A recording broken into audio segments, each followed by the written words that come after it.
You're listening to the Manifest Your Greatness podcast, and this is episode number 76. Do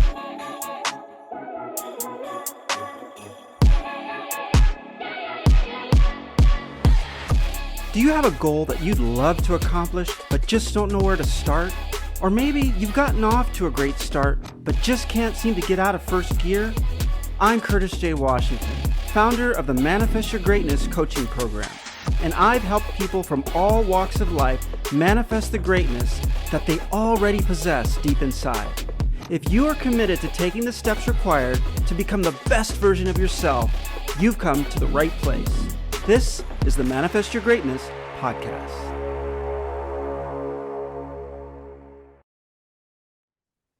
Hi, everyone. Thank you so much for joining this episode of the Manifest Your Greatness podcast, where we explore practical and actionable steps to help you manifest what you already possess deep inside. And today, I have a very special guest, and his name is John Slocum. He's also known as the No Limits Guru.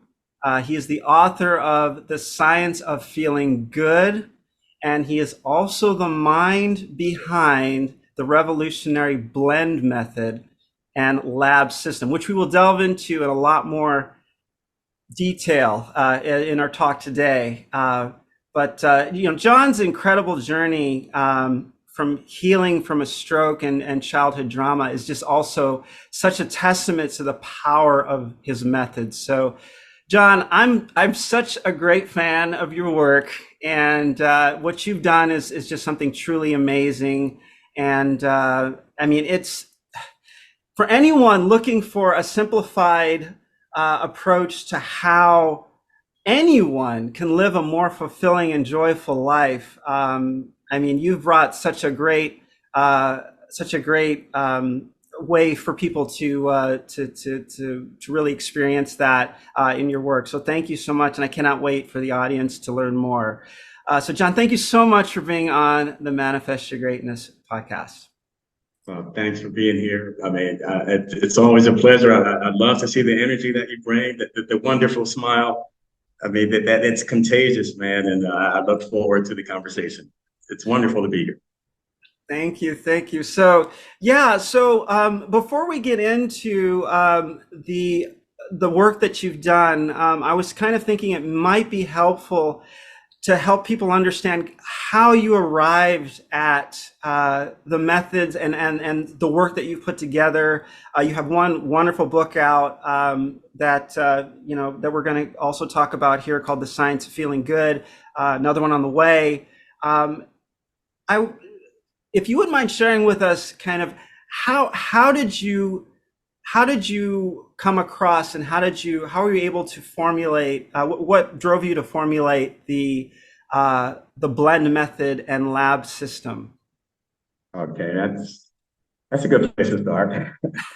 Well, yeah, it really all goes back to, I have to include this part of coming up so everything, all of the dots will connect. I was not, I would say I never had a normal childhood. I was not the child of the man that I always thought was my father. So as a result of the treatment that I received from him, and unknowing at the time that I was not his child, I was just, separated from the rest of the family. I never had a chance to celebrate the birthdays, Christmases or things like that. So there was a trauma inside of me. And this part is important. I bring it up because healing from that trauma is the basis, is the foundation for all of us. Because as I said, children don't come with instructions. And if they're being in a situation that they cannot get out, that in other words, you're not an adult, you're not in a position where you can just pack up and leave. So you undergo this abuse. In my case, it was not only emotional, it was physical. And you get to the point, where your natural defense, we do have defenses in our body, and it starts with our nervous system. So as children, and in my case, the trauma led me to what's called the freeze mode or the fawning mode. And in my case, Uh, the defense says, you don't want to create waves. You don't want to create ripples. You don't want to do anything really to be noticed. It's as close to being invisible as you possibly can be. So some of the symptoms of that as you're getting older, as you're holding all of these things inside, there are illnesses, there are diseases, and there are certain chronic conditions that come along with that, because you're not expressing these emotions. Your whole nervous system cannot work as it was meant to work. We have different stages of our nervous system. And according to Dr. Stephen Porges, we have ventral vagal, when we're, with family and friends and we feel safe. And that's the best thing situation that we can be in. And then we have the sympathetic part of it. And then we have the dorsal vagal, which is good if you're just on it resting. But when you just totally disconnect, Curtis, here's where the problem comes in. So in my case, I had serious procrastination my entire life that I was dealing with. I had headaches, migraine headaches, absolutely wicked headaches that would send me to the emergency room. And I dealt with that for almost 40 years before I wrote the book and was able to heal myself from those conditions. I had all of this stomach upsets, every possible problem that you could have with the digestive system. I had to deal with that my entire life. All of the meds that were made, I'm sure I've taken it. Everything that was made for migraine headaches, whether it was calcium channel blockers, beta channel blockers, injecting myself with Imitrex. I mean, real solid heavy drugs and morphine at times. Those were part of that condition of being raised in that type of situation, where your nervous system is totally out of balance, or as they say, dysregulated. So it's important, as we talk a little bit further, that everyone has a trauma state. And some of us go through different phases of that trauma. But in mine, everything was based in shame and guilt, because I was always told, you'll never amount to anything, you'll never be anything. And before I found out that, this wasn't my father, then it just crushed my entire world that I knew as a child. Mm-hmm. A child's mind at that stage is not developed. This happened from when I was 6. I was locked away from the rest of my family till I was 11. Mm-hmm. The brain is still developing. So you literally cannot make sense of it. So your body will naturally do what it's meant to do, designed to do, protect you from the inside. Yeah. But what happens is that we practice that over and over and over again. Every day you're in the same situation. It's as if you were riding a bike. You ride it until you're doing it without even thinking about it. And in my case, I'm having these behaviors and all of these other things without even thinking about it, because it's so ingrained inside of me, and my system has been tuned to do that. So I just wanted to feel good, right? And that's where the title of the book came from. I never wanted anyone to be in a situation, where they were taught or where they were made to feel as if they were invisible or that they weren't worthy. And that was the worst feeling that I could have. But instead of just, wallowing in my misery or lamenting, I wanted other people to never feel this way. Yeah. And we can talk a little further at how we arrived at the book, but that's the foundation of, the motivation for me writing that book. I just wanted people to feel good. Yeah. Yeah. We can fast forward to my adult life, and I was in the room that I was locked away from my family. It was a set of encyclopedias, and it was me and those books. And for the first year or so, I didn't, I'm just lamenting, I'm crying. And finally, when I was let out of this room, it was to go to school, to the public school system. I literally tell everyone the public school system probably saved my life, because who knows what would have happened if I was never released. But here's the important part. Everything that I do begins and ends with love. And I'll tell you why. People may forget the conversation that we have today, But if we say something that make them feel good or something that they can resonate with, they're not going to forget that. Right. So I went to the public school system, and there was a teacher named Mrs. Palmer. She would embrace me. She would get on one knee, and she would tell me how well I looked, how intelligent I was, and how she looked forward to me coming to that class every day. We're talking about a hug that happened almost 60 years ago. I'm almost 70 years old now, right? Yeah. So that's how powerful love is. And that principle alone is the driving force behind the emotional part of feeling good. We practice how we want to feel, right? It doesn't matter what we're going through in life. If we understand the power of love itself, even at the quantum level, at the electromagnetic spectrum, when we put in these feelings, everything just calms down. It's like putting a symphony conductor inside, and it balances everything out inside your body. But you have to practice it as much as you practice things that made you feel that way. Right. So in other words, we have to do something different to get different results.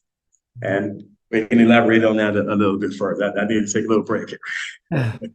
Yeah, well, thank you so much for sharing that. And, it takes a very, it takes someone, I talk about this a lot, actually, how Very you good. never really know the impact that someone is going to have on your life long term. And they don't plan for it. And I think a lot of people, they think that if they write something or if they say something, it's going to resonate with everybody, and everybody's different. But what I love to try to remind myself of is that that's great. That means there's a lot of different ways for people to become inspired and to get the message that they really need to hear. And it's something that you just don't know where it's going to come from. And I also kind of remember, it's almost as if, and I'm sure you've experienced this as well, like you were saying about this teacher, I'm sure she remembers you. And I can think of some other examples in my life where, and my kids actually do this to me now, but where you remember something someone did for you because, like you said, you remember how it made you feel. And they may not remember it because they don't realize the impact that it had. Exactly. And I just think that it's so beautiful.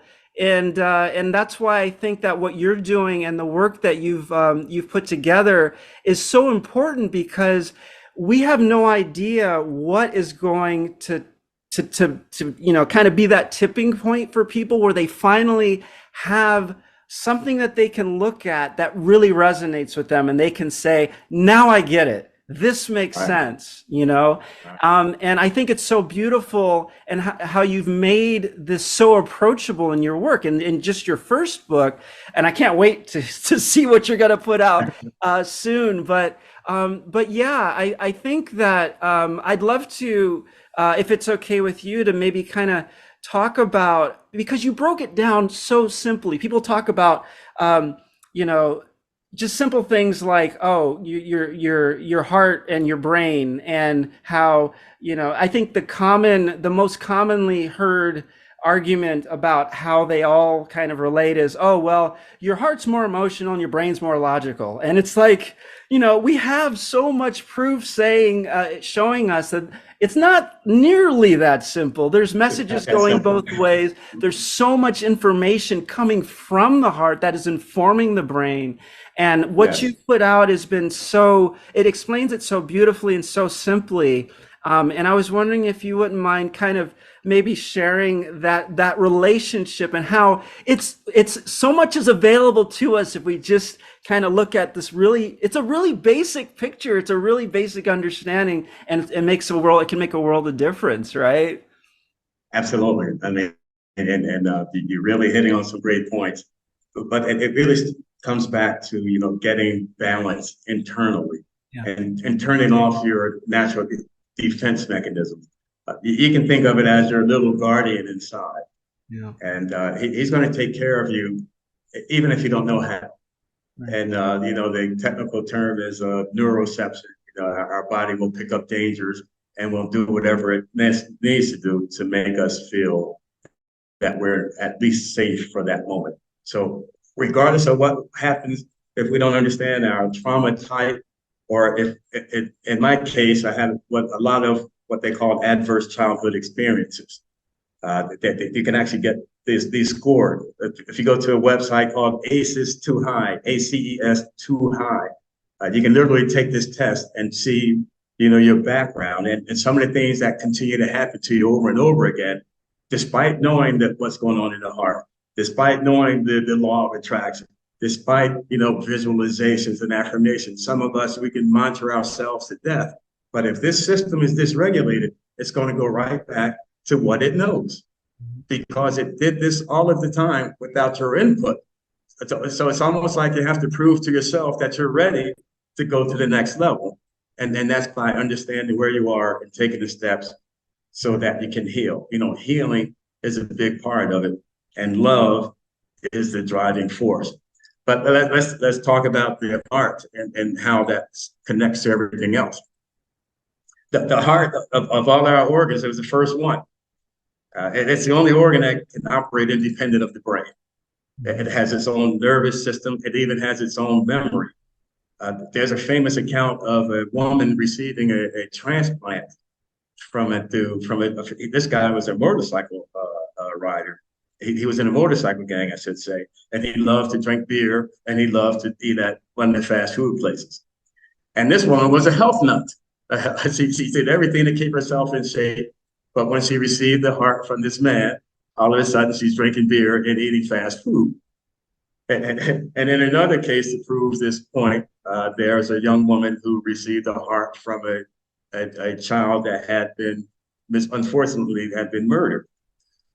But she kept having these dreams, and through those dreams that she had, they were able to capture the guy who murdered the girl who donated the heart. Yeah. So in other words, the heart is extremely powerful organ. And when we talk about everything that makes us human, there's a light scale or electromagnetic spectrum that the heart is operating at a level where, it just connects to this once we understand these powers. And you'll hear me go right back to love over and over again. But the gentleman who really started the study on this, well, there was a doctor team before them, but the one that got the most recognition was Dr. Andrew Armour. And in the early 90s, we had the equipment. We could prove that the heart is more than just a pump, that it's radiating, signals outside of the body itself, that is communicating with the brain and the gut. Right. And, this heart-brain connection, which was kind of like dismissed in the past, he was able to prove it to the point that they started a new field of study called neurocardiology.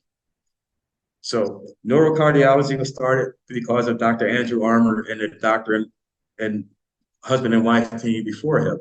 And after that, a group called the Heart Math, you could look these guys up. They started doing a lot of studies and research and putting out a lot of papers. Yeah. So now we understand the connection with the heart. Yeah. Here's what made the lab system so, revolutionary and so different. So we know now the heart is more than just a pump. It's communicating with the brain. It really doesn't need the brain to operate. But the second brain wasn't called the heart. The second brain was always called the gut, right? So we do have neurons in the heart.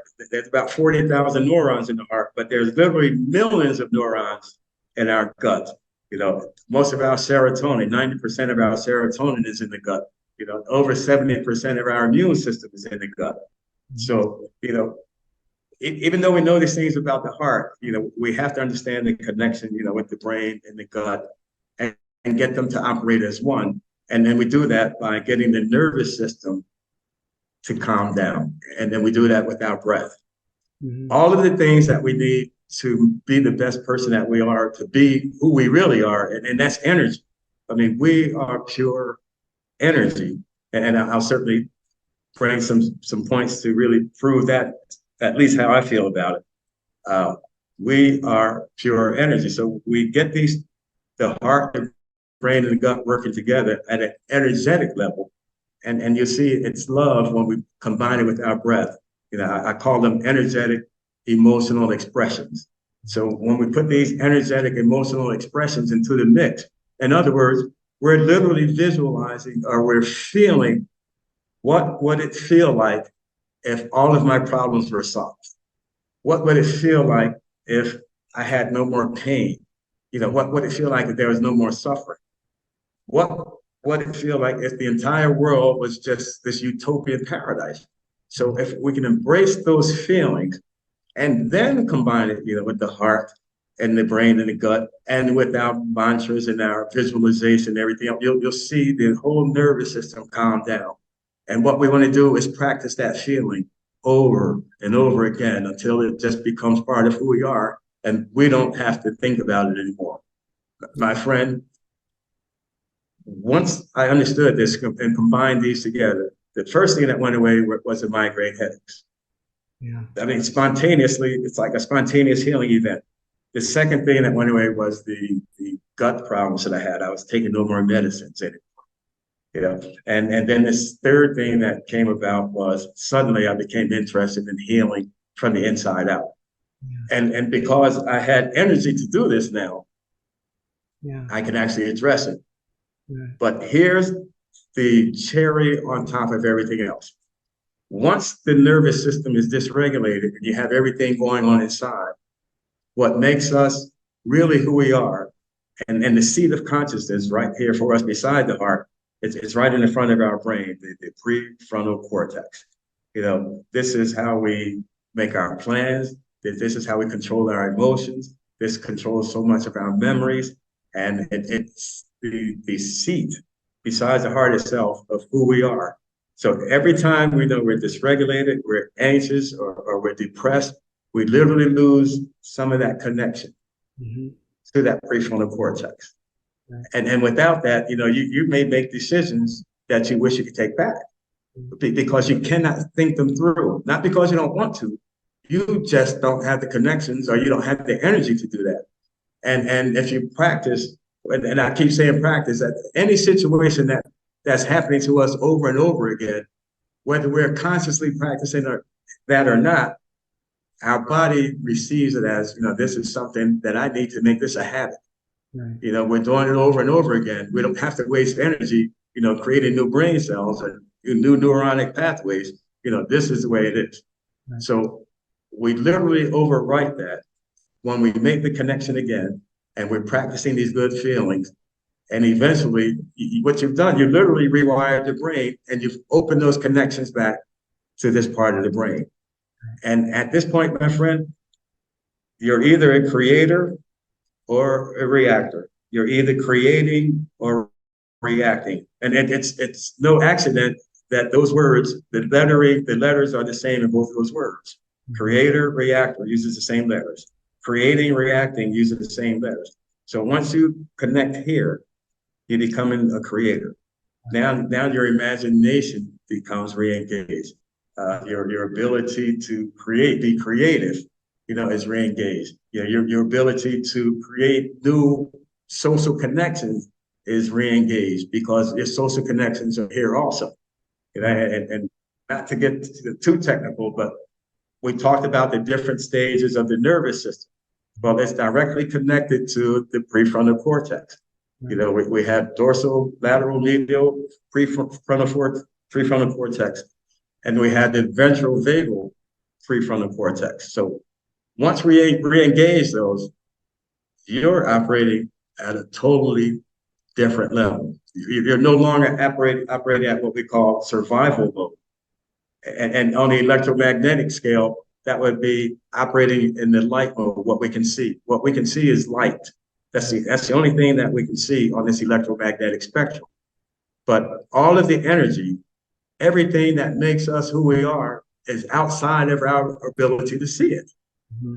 Mm-hmm. So, I mean, we're familiar with sound waves and microwaves and infrared rays, and then light itself.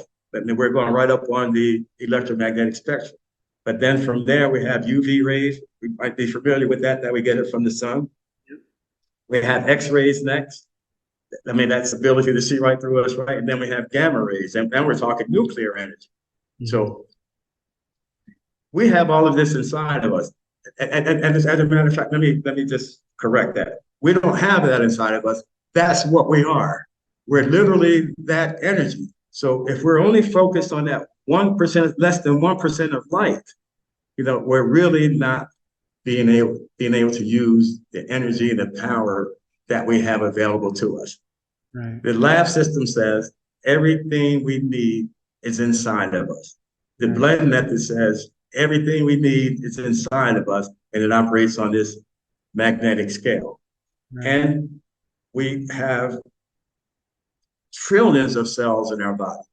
Right. And every one of those cells have trillions of atoms on it. I hate just throwing these numbers around because these numbers are, I mean, absolutely absurd. If we counted from 1 to 1 trillion at 1 second intervals, it would take us over 30,000 years. So imagine one cell. Right. But we have trillions of them, my friend. That there are more connections inside of our body than there's sand on the beach, on any beach in the whole world, and stars in the entire universe. Yeah. So that's what we have inside of us. So we want to expand a person's vision to see outside of what they can see. Or another example I like to use is if you're in a dark room and you see a ray of light, don't just run to that ray of light and say, this is it, this is the light. You see the light, but you're blocking out the sun, the source of the light. Right. So be the sun, go for the 99%, not just what we can physically see. Yeah. And the blend method is based on all of that energy that we have inside of us. And it's simply miraculous. And that's my expression. Once you connect, expect miracles. Yeah. Yeah. Yeah. No, I couldn't agree more. And one of the things that you pointed out in your book that we were talking about earlier was the connection and the three brains and energy, and how energy, we have all of this energy, but if we're not aware, we're actually trapping a lot of it in the way that we are living, in the way that we are thinking, and the emotions that we're carrying.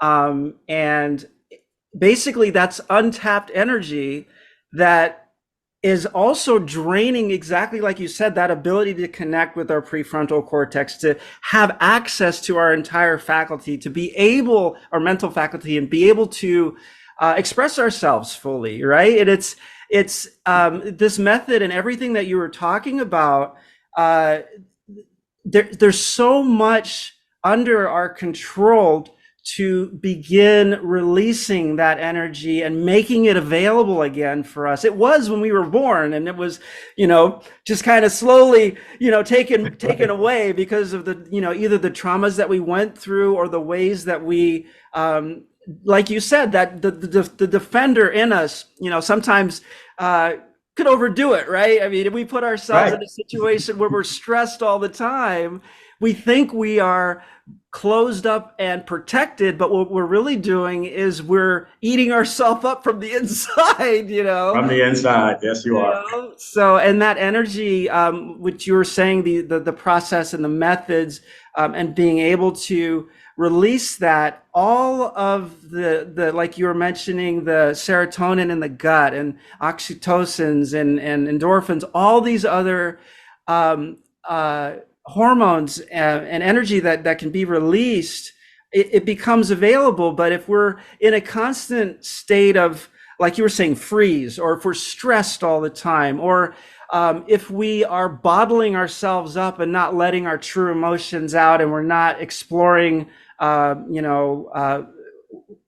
if we're not aware of what's really happening within and around us, then we leave so much of ourselves on the table, right? There's just so much that we really have access to that we just really need to be able to unlock. And that's why I just love what your method and everything that you're talking about. It's so important people know this. Yes, because the more that is bottled up inside of us, the more we look to the outside for the answers. Right. Whether we medicate ourselves, Yeah. whether we go to the doctor. I mean, worked with some law enforcement. I certainly won't mention any names, but there was a lot of medication going on within the department, just to control the stress levels that the law enforcement officers were under. And as I said, if you don't connect to this, you will go to the outside. If you're not aware of the energy that we can heal, we will go to the outside. Right. But you hit on a key point. How we feel, it's not just something that we're talking about. We're talking something very powerful. They just as science cannot come up with a real definition of what is consciousness, they really cannot come up with a real definition of our emotions, because they vary so much. But our emotions are energetic expressions of who we are. So that's why love is so important, and peace and joy. That's why it is so important, that we make that a daily practice. I have a meditation routine. It's my meditation and prayer. It's love, joy, peace. And whatever's happening around me, I'll attach something new to it so it doesn't become stale. But it's always love, joy, peace. I literally practice that. I tell myself I am love. I feel love. Love empowers me. Love embraces. Love protects me. And then I see my child, with that wonderful smile and that wonderful creativity and that wonderful imagination. And when she starts writing and painting on the walls like she has been, and she's not even 2 years old, I can only smile, right? Because I don't want to stifle that, because I know the power behind that. And most of us, we get that stifled. But that is the most important part of practicing the things that we're talking about. It's the emotions. And there's no limits to the emotions. We can say, what is love? And then we can add something delicious on top of it, right? And then we feel that. I remember a woman, she used to bake cinnamon rolls. When she made those cinnamon rolls, they were so wonderful. The entire neighborhood knew that she was baking them, right? Yeah. And I just happened to be one of her favorite people. Right? and that would just bring joy to me. And it was so delicious.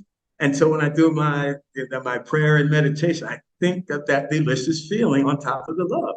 You see what I'm saying? That's where the blend method comes in. We blend these things together. But as creators, I don't want to tell you that this is the way to do it. I want to just show you the map and say, listen, there are several roads that will get us to our destination, whatever makes you feel better yourself. But these are the things that we know that work. They're evidence-based. There's so much science behind it that they can't define consciousness, which is great, because we don't want them telling how we should be as creators. But the expressions, our emotions, it's everything, my friend. And if we want to practice something, we want to make sure we're practicing feeling good. And if you find it hard to feel good, just smile. If you do that for 2 minutes a day, just 2 minutes, it will literally settle down the nervous system. And breathe. Just breathe in and make sure you breathe out a little bit longer than the inhale, because it naturally slows you down on the exhale. And all the breathing exercise, if it will tell you to breathe out twice as long as you breathe in, that settles you down. So you want to put those beautiful emotions on top of it. You're literally creating new neural pathways. You're literally you're literally creating how you want to feel. The question is, how do you want to feel? Right. Practice it. Right. With a smile. The smile, you get free dopamine and endorphins and all of that, and even free pain relievers. Yeah. Absolutely. The word endorphins itself, morphine, comes from the word endorphins. Yeah. Endo is inside, and the fiend of morphine is the pain relieving part of that word. So morphine is just an imitation of our ability to not feel pain. And if you have anyone that has ever received a large injury, I was in a bike accident once. It really just cut through right near my ankle. I didn't feel anything afterwards. Those were the endorphins at work. So we have everything we need inside. Everything from the outside is an imitation of what we're able to do inside. And that's where my name comes from, no limits. It's like no imitation, limitations contains the word imitation, right? So we don't want to imitate anything from the outside. We want to bring in our genuine feelings and become creators. So we don't want, if you're imitating everything from the outside that we're putting in our body, it's an imitation of what we have naturally inside. Right. So there's always going to be some side effects. You're going to be a reactor. You're no longer a creator. Remember, those are the same words also, same letters. So we only have to make a little adjustment, right? Turn those letters around and be the best that we can be. And we have so much power, man. Yeah. There are no limits to what we can do. Right, right, absolutely. And I think it's so interesting too, the misnomer when a lot of people talk about relaxing as if it means you're slowing down and you're not putting forth as much effort, and you have less energy somehow if you're relaxing. And I find it so amusing that a lot of people still associate relaxation with getting less done or achieving less. When over the years, there's been so many examples. I mean, now even athletes will tell, professional athletes and their trainers will say, learning how to exert yourself and be as relaxed as possible gives you, that's the mental game, right? There's so much more power in being able to control your breathing and to stay as relaxed as possible, using visioning exercises so that you're not freaking out about what's about to happen. You're seeing yourself in this state. Everything is working the way it's supposed to be. You're calming yourself down.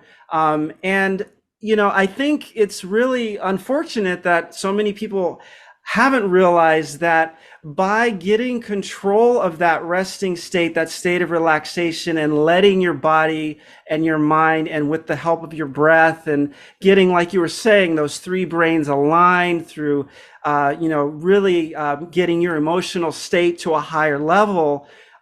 There's so much energy that actually provides you with not only just energy to do more, but to realize more, to be aware of more, to see more.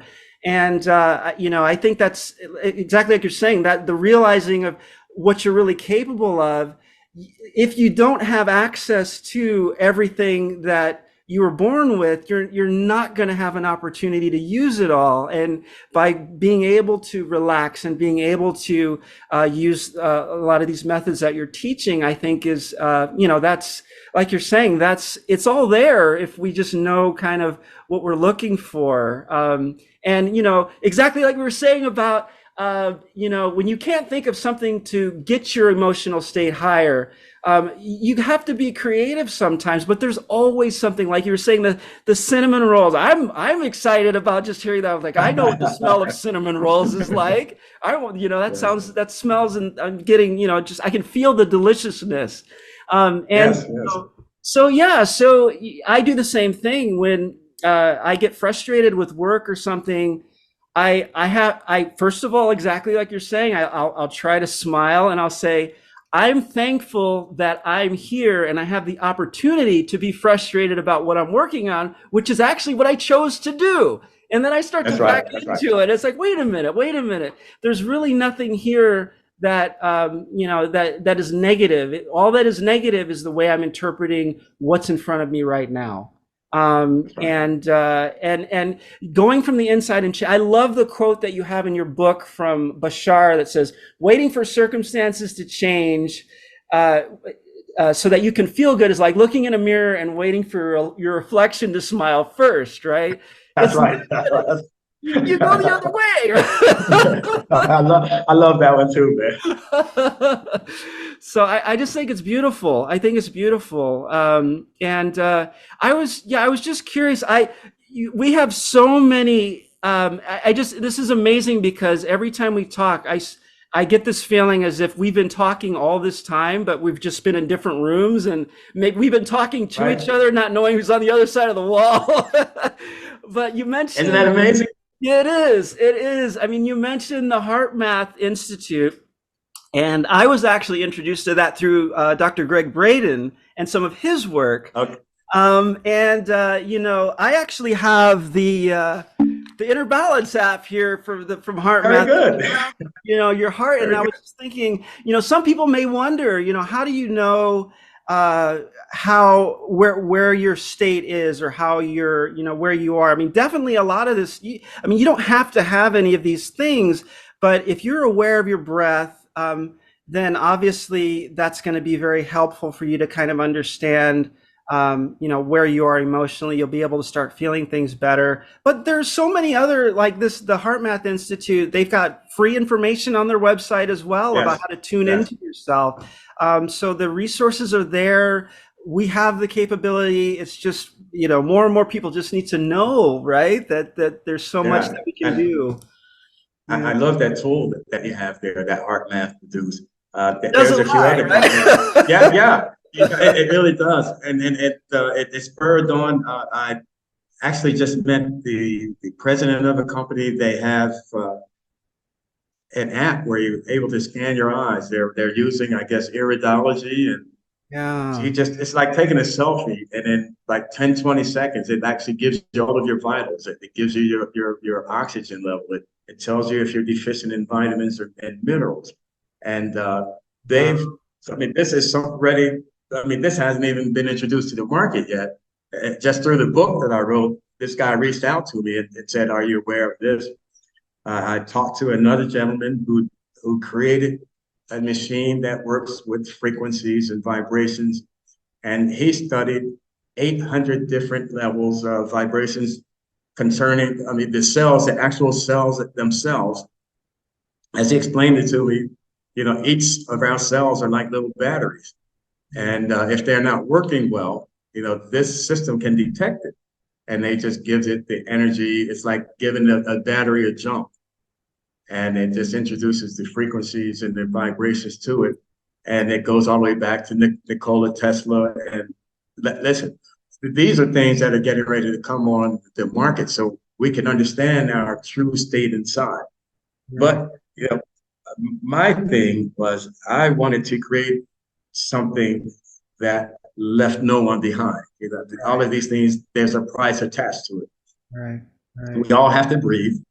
If we understand breath work, we can get our nervous system under control. But remember, that's ground zero. If the nervous system is not under control, and we're never in that state of homeostasis, I Right. mean, everything else, it may work, but it will only be temporary before that little defense system goes right back to how it was conditioned, right? Right. I like that you mentioned Greg Braden. He worked with Dispenza and Dr. Bruce Lipton. But Yeah. of the three, Dr. Bruce Lipton is the guy that I look to because he talks about epigenetics. Yeah. And with our emotions and these emotional expressions that we're talking about, once we practice it, we can literally change our genetic makeup. So there's only two genes that are defective. And one we all know, if someone has the Down syndrome, it doesn't matter what race, what color, where they're from, they all have the same features of Down syndrome, right? Mhm. So we can literally stop, like you've heard of generational curses, and they're real. It's not a generational curse. It's just that we can pass, just like we can pass on physical features, we can pass on features in our makeup, Right. genetically speaking. Right. So if we were hardcore drinkers, you might be susceptible to that. It's not saying that you're going to do that, but if you practice these things, Right. you Right. can put an end to all of that. So how we feel, Kurt, is everything, and that's the driving force. The number one, we absolutely must feel safe. Be in an environment that we feel safe, and we Right. have to have that social connection. Right. And if we're at that freeze mode, or in my case, it was freeze combined with guilt, combined with shame, it's very difficult to get out of that. And Yeah. and at that stage, you're not looking for a heart map or anyone else, but we can breathe, we Right. can smile, find something, start small, and then we can build on that. and then teach, the energy that we have inside. The work that you're doing is absolutely special, my friend. I commend you, from the bottom of my heart. I appreciate what you're doing, and I can literally see it on you. I call it bioluminescence. We used to have those fireflies in the past. You can see them, glowing. You have that glow, right? And it's wonderful to talk with you. But we have this, but we have to understand the foundation, and that's how we feel. Yeah. That drives everything. So we have to get our nervous system under control, and we do that by practicing the science of feeling good, right? Feel good, raise our emotional baseline. Right. We want to create how we feel. If we don't create anything else, we want to create that. And once that's done, everything else will fall into line. You literally will start attracting things. If you understand quantum physics, and you understand our thoughts, if you understand atoms don't die. I mean, it's almost like they're repurposed. I mean, we have the same atoms around that we have inside of us, just like the same water that we're all drinking, that some of the great figures drank, Genghis Khan, Jesus Christ. I mean, they drank the same water that's on the earth today. There's no water source, new water sources. And atoms don't die. So we literally don't die. Atoms don't die. So we're basically immortal. So one of the things that getting into all of this there for me, I lost my fear of death. Mm-hmm. And once you lose that fear, what's coming up, I was raised in the Catholic Church as a Catholic. I just knew I was going to hell, right? So I had that fear inside of me my entire life. And then you go through the different religions, and it's just another form of, you have to die, to get the prize. Mm-hmm. But when you die, you just don't know where you're going. Well, we've dispelled all of that. These things are taught to render to get obedience. We don't want obedience. We want to be creators. And if we're operating at the level of love, we're not going to ever do anything to harm another person intentionally. We're not going to do anything to harm ourselves. But more importantly, we're going to understand that it's up to us to love ourselves more than anyone or anything else. And if we give that away, expecting someone to deliver that, it's going to be extremely difficult, if not impossible, to understand what we're talking about right now. And that's connecting to who you truly are. The body is just a vehicle. We are an amazing mass of energy that science really hasn't begun to understand. Yeah. Absolutely. It's so true, and it's so beautiful at the same time. It's just, and exactly like you were saying, the idea of becoming a creator, you can react or you can create, and the whole, exactly like you were saying too, about it's like, at the beginning, everyone has some sort of a trauma that they're dealing with. I mean, even, us now, we're everybody's dealing with something and trying to process something. But the basics, like you were saying about the breathing, and just starting, I think one of the things that perhaps may feel a little overwhelming for people is that, if you're reading up about someone who has made so much progress, or like you've used your system and you've learned so much. And I remember we were talking before about how after your stroke you had lost your short-term memory, and you had all kinds of other challenges you were dealing with. You were on all these different medications, and then as you started, I can imagine that once you start with your breath and you start to understand what you can control with taking these simple steps with your emotions, and just starting from the basics, that and I think you alluded to this as well, once you're there, that's great, because that's where things begin. And it's you don't need to force anything. It's not like you need to all of a sudden understand what all these, what all the electromagnetic fields are doing and all of that stuff. It's just just start with the breath, and yes. elevate your emotions, and everything else slowly, when whatever you're ready for will appear, just like you were saying, right? For the realm of quantum physics, it's all the information, everything is there. And the more that we're able to just slowly become more in tune with ourselves, the more we'll just naturally start to see what has been there all along, but it'll make sense, Yes, right? It'll start it'll to make make more sense. sense and we can leverage it to become even better. Perfect, perfect, perfect, man, perfect. Listen, you nailed it, man. It has to be a very simple start, right? Start simple. I one of the methods that I created, it's called the pop start, and it uses the placebo effect as the foundation of the pop start. And we're all familiar with the placebo. You give someone a pill, you tell them that it's good for them, and a lot of times they heal themselves. I worked with the pharmaceutical company for a number of years at a very high level. And I was able to see some of the reports that came in from the studies, the double blind studies or the blind studies. And there were a number of people that were able to heal themselves even better than the meds that we produced. Yeah. So because the meds weren't up to par, even as at the placebo level, you abandon the efforts or you add more to it or take something away until you can at least beat the belief of the people. So Yeah. to me, this is extremely powerful. Yeah. So that the first position, the first start for all of us is just to believe that we can make it happen. Yeah. Just that belief. And then from there, just we rewire our brain just by practicing.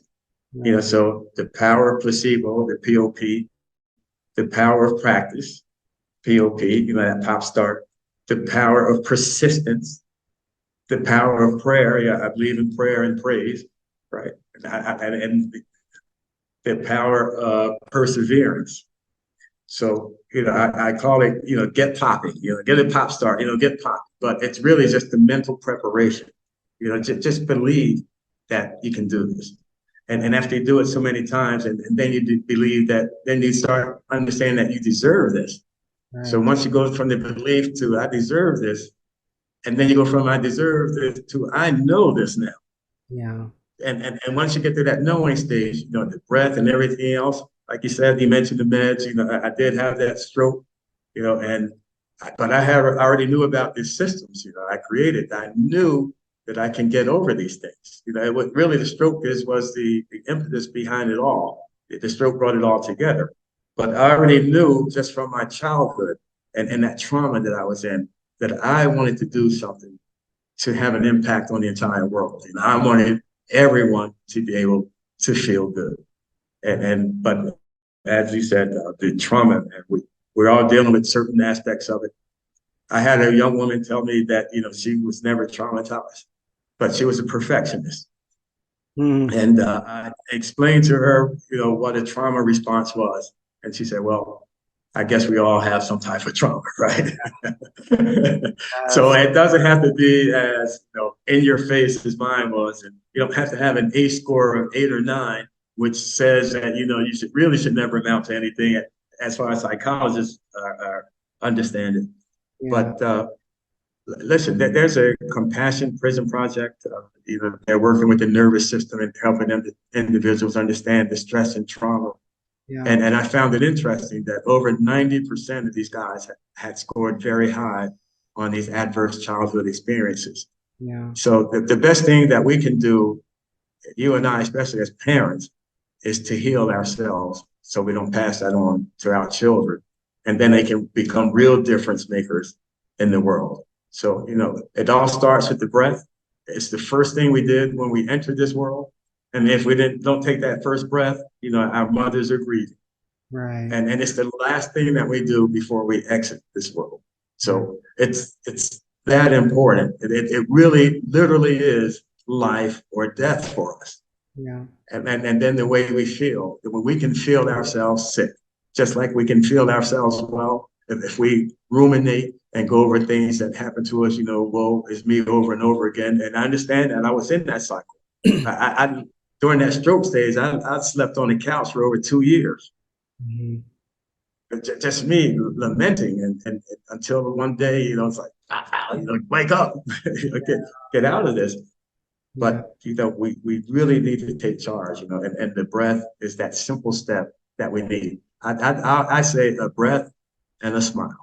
We can all do that. We can do it. Yes, yes, absolutely. And yeah, I usually close out my interviews with asking the guest if there was one thing that they would recommend that our audience start doing today or as soon as they can, that will help them along and help them towards making progress with what we're discussing today. I know the breath has come up a lot, so but I will let you answer because I would love to just if there is something specific maybe that you think that you would recommend to our audience if you could challenge them to do something for themselves today. What would that be? I would say just understand that the way we're feeling now, Mm, basically we're feeling what we've been taught to feel. yes, Of the thinking that we have, we yes, know that 90% of it or a high percentage of it didn't originate with us. yes, So if we've been in a state of depression, anxiety, or anything that take us away from who we are, and then we begin to feel that we're worthless or we're not worthy, just understand that what you're feeling did not come from you. You didn't create that. right, And of the thoughts that you have over and over again, that didn't come from you either. right, So the way that we can take control, in other words, we can wipe the slate clean if we understand that. Give yourself, allow yourself that fresh start. yeah, Wipe the slate clean, yeah, knowing that I don't care what happened or what has happened in the past, it still wasn't you. right, Yeah, and it came from your parents. It came from the way, maybe your religion, what school you went to, yeah, even the sports team that you follow. yeah, I mean, you see people literally get really involved in sports, and, yeah, and and they pass that on. So none of that is you. yes, Start with wiping the slate clean. Deciding how you want to feel, yeah, and start with a breath and a smile, and yeah. get popping. Get popping. Understand that you have the power just by thinking about it.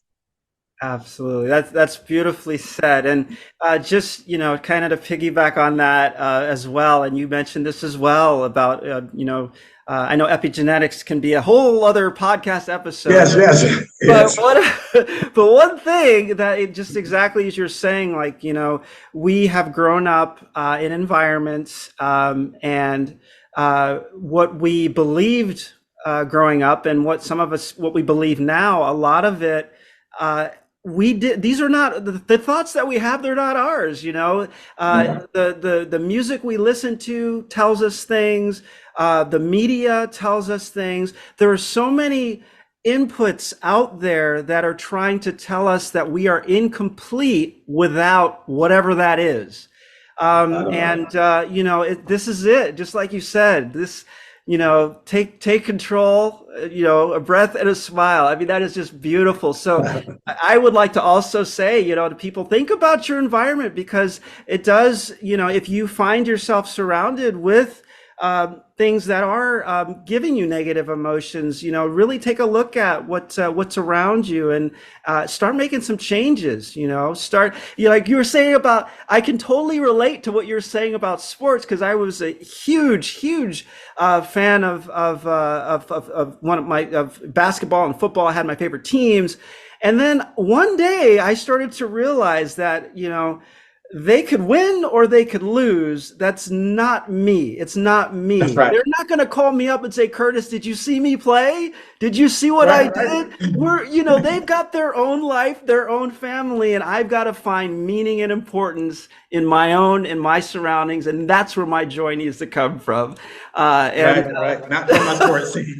Not from my sports team. no more letting a team winning a championship dictate how I feel. I'm happy for them, but that's Oh, not gonna, that's yes, not gonna do yes. it for me anymore. So, oh gosh, beautiful, beautiful.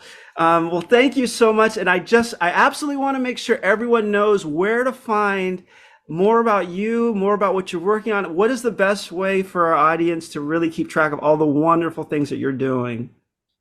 Uh, the website, realnolimitsguru.com. Okay, Uh, okay, that will take you everywhere you need to go. I'm on social media, Facebook, Instagram under No Limits Guru. So, but Okay. the website will take you where you need to go.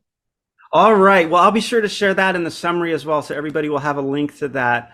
Yeah, everyone, please, please, please keep up with what John is doing. It is some amazing work, and if people, he's broken it down to you how simple it can be to get started. But if you really want to see additional things that you can do in more detail, please, check out his work. It's amazing. Not only is it groundbreaking, I think the simplicity of it is it's inviting. The way that John writes, I really feel as if there's a flow with it where you're getting the information you really need emphasized. He talks about neuroplasticity, and he talks about how you need to do things over and over again for your body and your mind to really start to feel it as normal. And he does a fantastic job at explaining what is, the things that you can do, things that you can become more aware of, and just very practical, simple steps that we can all take. So thank you again, John. It's been an honor having you on the show. Thank you so much, and I hope we get the opportunity to do this again. Absolutely, Kurt. My pleasure. Thank you so much. Thank you.